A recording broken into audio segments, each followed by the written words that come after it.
This is Mbui. She just got healthcare coverage through her health insurance company. She could have also applied for main care, a type of state-run health insurance if she didn't have enough money or her job didn't provide health benefits. Now that Mbui is covered, she can start getting healthcare. Her friends have talked about several local places to get care, but she isn't sure how to get an appointment. Mbui could go to the clinic and ask, but she doesn't have a car and it's a very long walk away. Luckily, she can find the phone number on the internet and call them. There's just one problem. Mbui doesn't speak English. That's okay. Local healthcare clinics, such as Central Maine Medical Center and B Street Health Clinic, can interpret. Before she calls the clinic, Mbui's daughter comes home and tells her she needs a sports physical to be on the track team. Mbui doesn't know what this means, but the helpful staff at B Street explain. Sports physicals are to check in and make sure students are healthy enough to participate in sports.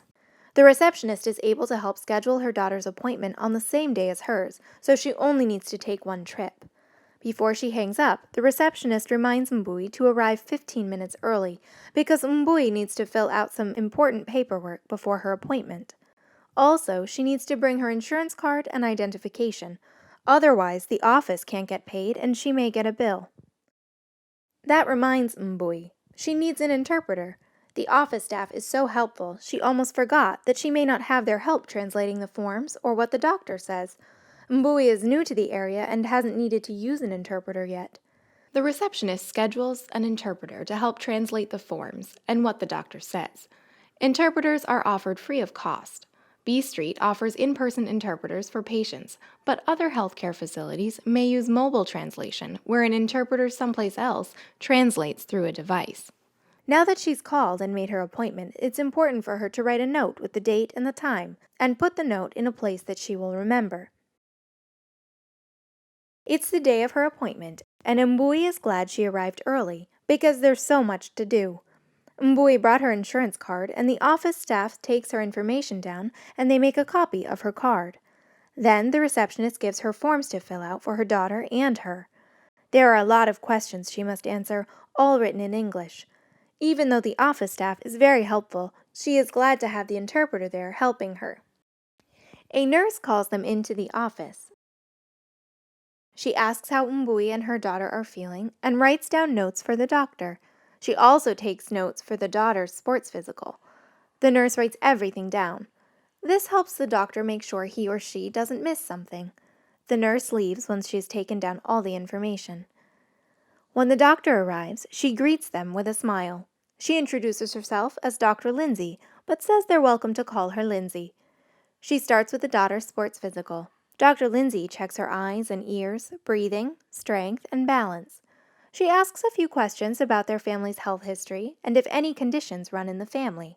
Afterward, the doctor says her daughter looks healthy and gives her the go-ahead to run track. Now it's Mbui's turn. Dr. Lindsay asks her many questions. Some questions are very personal. Mbui doesn't even talk with her closest friends about some of these topics.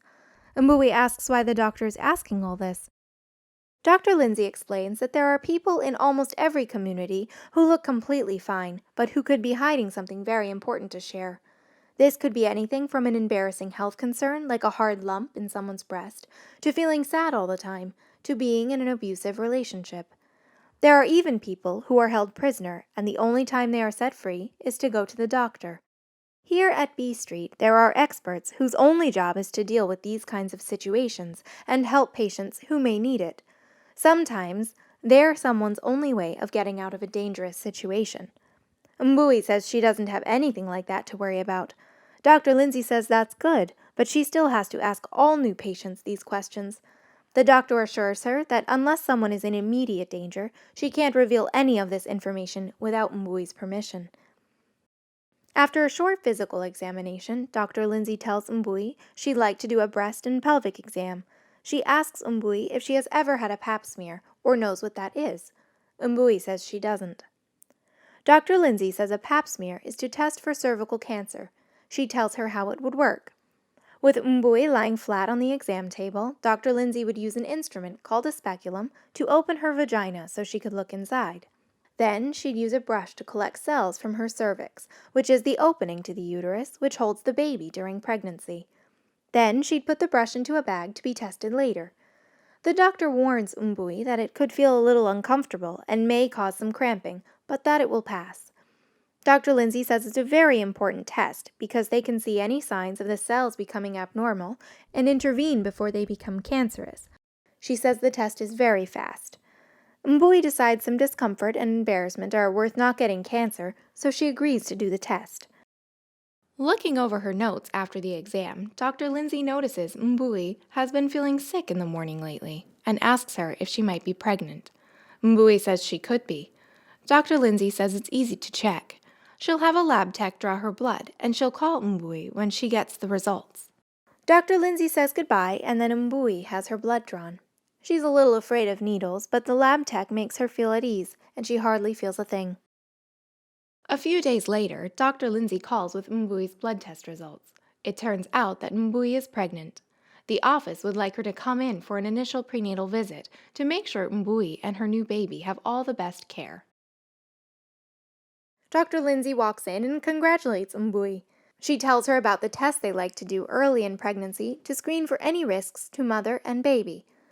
The doctor also says she'd like Umbui to take prenatal vitamins so her baby has all it needs to develop properly. She says Umbui can get the vitamins at Bedard Pharmacy or Rite Aid on Main Street. She asks Umbui if she's ever been to the pharmacy. She says no, but she knows where it is. Umbui lives close to Bedard's, so she walks there. One of the pharmacists speaks French, but if they didn't, she could have called for an interpreter. She goes up to the desk and hands the clerk her prescription.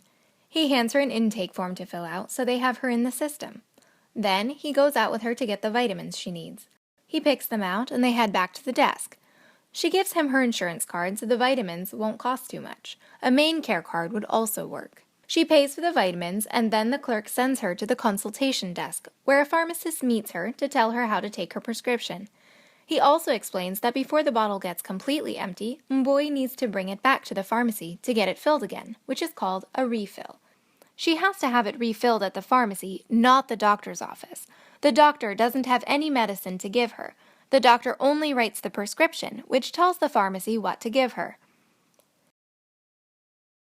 Umbui's dad hasn't been feeling well. He doesn't think he needs a doctor, but Umbui is worried. She wants to make sure he stays healthy so he can watch his grandkids grow up. Now that she is familiar with the healthcare system, Umbui decides to help her father get an appointment. She calls B Street, gets an interpreter for the scheduled time, and reassures her father that he's taking care of the people he loves when he is taking care of himself. When Umbui's dad comes out of the office, he has a pack of test cards. The interpreter tells Umbui the test cards are for checking his stool for signs of cancer.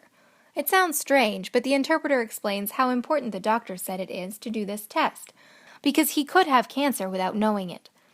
She says the earlier they catch cancer, the easier it is to treat. The interpreter walks Umbui and her dad through what he's supposed to do. Reluctantly, her dad does the test and mails it in. The test comes back and it shows blood in his stool. They think he might have cancer. They want to do more tests. The doctors perform a colonoscopy and find a tumor. Luckily, they are able to perform surgery and remove it before the cancer gets worse. It's easy for a cancer to go unnoticed. That's why these tests are so important. Umbui's dad is glad he did the test. It seemed silly at the time, but now he has many more healthy years to spend enjoying his grandchildren. Nice work, Umbui. You have quite the handle on our healthcare system. Just remember, we are here to help you, so please ask questions and trust us. We want to help you stay healthy.